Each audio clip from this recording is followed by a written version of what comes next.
আসসালামু আলাইকুম। আজকে গিয়েছিলাম প্যারিসের বিখ্যাত একটি লাইব্রেরিতে, ন্যাশনাল লাইব্রেরি। এখানে অসংখ্য বই আছে। এটি হচ্ছে মূল ফটক। তো ঘুরে দেখার চেষ্টা করব।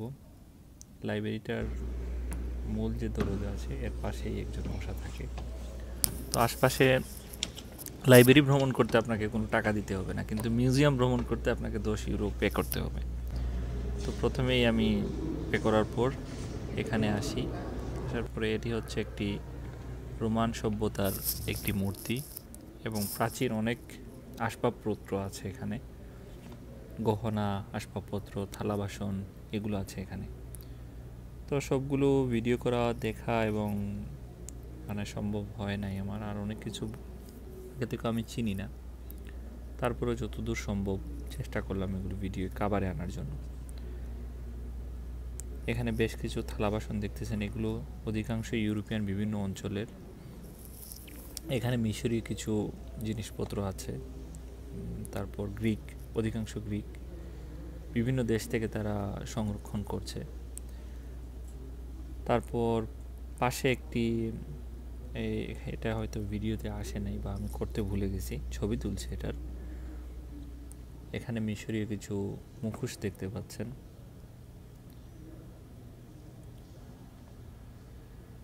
মিশরীয় মুখোশ আছে, তারপর চায়না, অনেক চীনের যেগুলো অনেক বেশ কিছু সভ্যতা আছে এখানে, মূর্তি, তারপর পুরনো অনেক ম্যাপ, জিপিএস সিস্টেমের অনেক কিছুই আছে এখানে।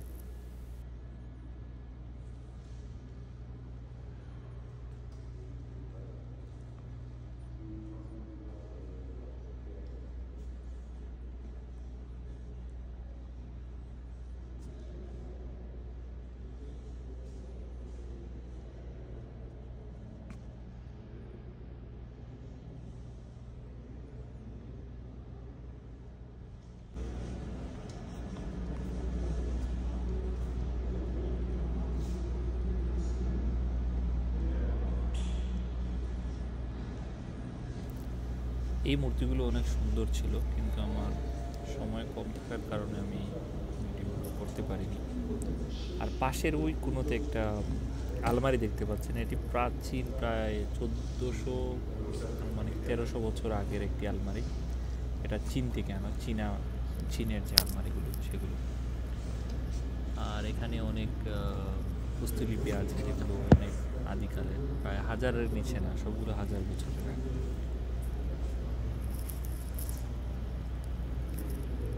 আরও কয়েকটা মিউজিয়াম আছে, আমি সেগুলো দেখার পরিকল্পনা করতেছি ইনশাআল্লাহ। মানে দ্রুত আমি এগুলো দেখে পেরেছি, থাকবো না বেশি দিন হয়তো আর, তাই এগুলো ভ্রমণ করেই চলে যাবে।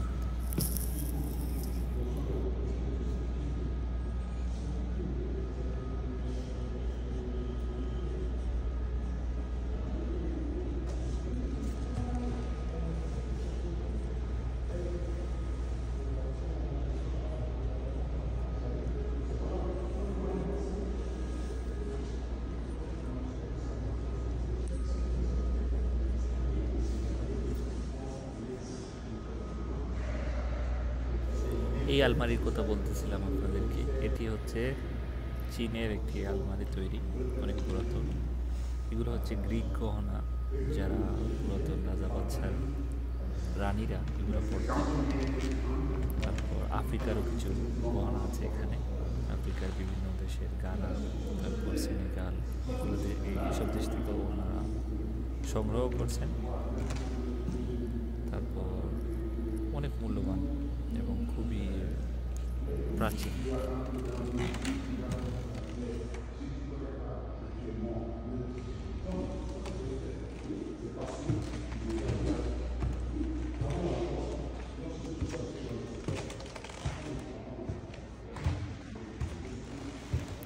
এখানে কিছু যুদ্ধ সামগ্রী আছে, এই যে পুরনো তাদের সিপাহীদের যে মানে ড্রেসগুলো পরা থাকতো, তলোয়ারের যে একটা কাবার এটা, এবং যোদ্ধাদের পুরনো যে পোশাকগুলো থাকতো ওইগুলো আছে। এই যে মাথার হেলমেট দেখতে পাচ্ছেন, উপরে আরও একটা আছে, এগুলো তাদের ওই যে মানে প্রাচীন সময় তারা ব্যবহার করছে। ফরাসিরা তো অনেক যুদ্ধের জন্য অনেক আগে ছিল। এখন আপনাদেরকে যেখানে নিয়ে যাব সেটা হচ্ছে বিশাল একটা ডাইনিং রুমের মতো। ওইখানে পুরনো অনেক কয়েন আছে, তারপর রাজকীয় যে প্রাসাদে ডাইনিং টেবিল যেগুলো ছিল ওইগুলো আছে।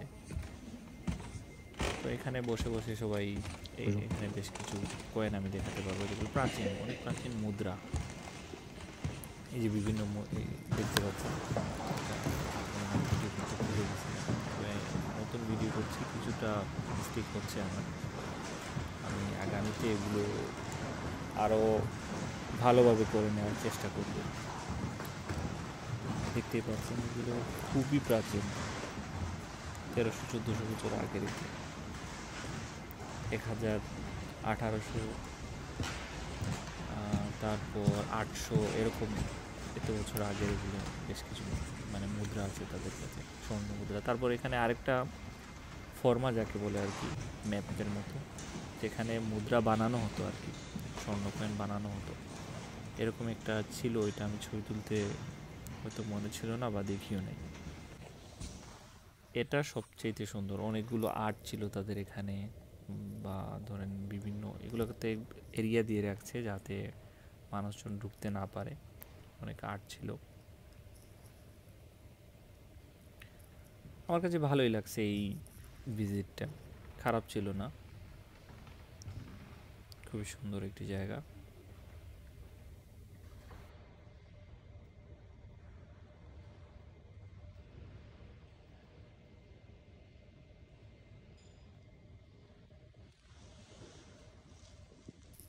এটি হচ্ছে ডাইনিং টেবিল, অনেক সুন্দর না? ভালো ডাইনিং, ফরাসিদের ডাইনিং টেবিল।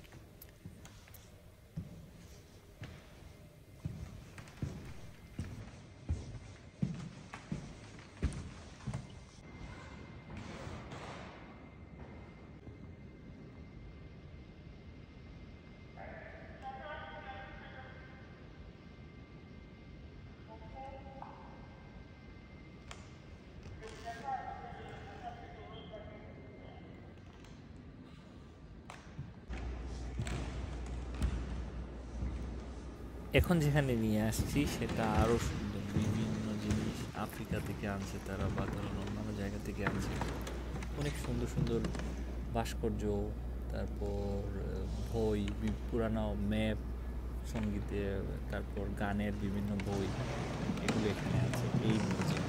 এখানে টোটাল 3টা মিউজিয়াম আছে, যেগুলো দেখা যায়। এই যে এটা হচ্ছে দরজা, এখানে ঢুকলাম। আজকে একটি মিউজিয়ামে আসলাম। এটি হচ্ছে জ্যোতির্বিদ্যার তৈরি, 1600 কত সালের তৈরি, খুবই পুরনো একটি উপাদান। আজ থেকে প্রায় 1647 সালে তৈরি হয়েছে এটা। নিকোলা দ্য ফেখ তিনি তৈরি করছিলেন। জ্যোতির্বিদ্যার অসাধারণ, এটি একটি জাদুঘর।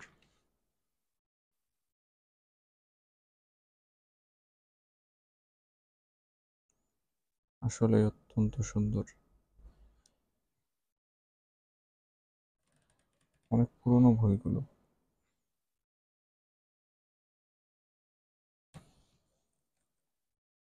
ওয়াও, সূত্র।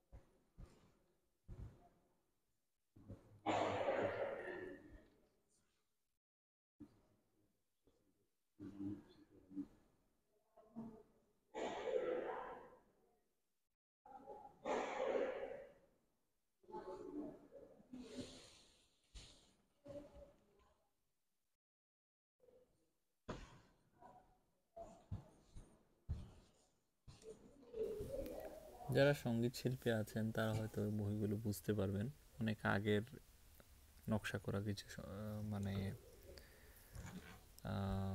গানের কিছু বই আছে এখানে।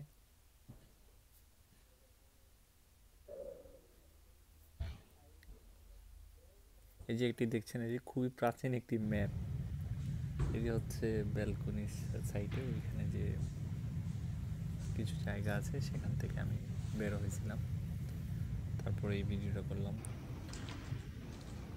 এটা হচ্ছে খুবই সুন্দর। এখানে যেতে হলে আপনাকে রেজিস্ট্রেশন করা একজন সদস্য হতে হবে, তারপর আপনি এই বইগুলো পড়তে পারবেন, যার অধিকাংশ ফরাসিতে লেখা বা বিভিন্ন ভাষায় লেখা। তো এখানে আমি ভিতরে যেতে পারিনি, তো বলছে যে আপনি দেখতে পারবেন, ছবি তুলতে পারবেন, এর বাইরে কিছু নাই। তো দেখছি, ছবি তুলছি, এতটুকুই। খুবই সুন্দর লাগছে আমার কাছে। তারপর এখানে একজন আরবি ছিলেন, ওনার সাথেও কথা বললাম, আলজেরিয়ান। উনিও অনেক ভালো মানুষ, অনেক হেল্প করছে আমাকে, অনেক কিছু দেখাই দিছে। এতটুকুই আর কি। এখান থেকে বের হয়ে আসলাম আরেক জায়গাতে। এখানে সবগুলা বই পড়তে পারবেন ফ্রি, এবং এখানে চেয়ার আছে, টেবিল আছে, আপনি বসে বসে পড়তে পারবেন, কোনো সমস্যা নেই, যে কোনো সময় যেতে পারবেন। তবে আমি কিছু কিছু বই খুঁজছি, তাদের যে মানে বই রাখার যে জায়গাগুলো আছে, এগুলো সবগুলোই অধিকাংশই ফরাসি ভাষায় লেখা। তো ফরাসি ভাষা ততটা আমার জানা নেই, তাই আমি বইগুলো দেখে আবার রেখে দিচ্ছি। ইনশাআল্লাহ আবার একদিন যাব, এতটুকুই আশা রাখি। তো দেখছি মোটামুটি ভালোই লাগছে। তাদের এসব ঘুরলে আসলে বোঝা যায় তারা শৈল্পিক দিক থেকে কতটা উন্নত, এবং তাদের যে স্থাপত্যগুলো কত সুন্দর, এটা অবশ্যই আমার কাছে ভালো লাগছে। এবং যারা এখানে অনেক দর্শকরা আসেন এবং উপভোগ করেন, প্রচুর মানুষ আসে, এটা বিশ্ববিখ্যাত। আশা করি আপনাদেরকে আরও ভালো ভালো জিনিস, যেগুলা আমারও দেখা হবে, আপনাদেরকেও দেখানোর চেষ্টা করব আর কি। ওমা তৌফিক ইল্লা বিল্লাহ। তো সবাই ভালো থাকবেন, আমার জন্য দোয়া করবেন। আসসালামু আলাইকুম।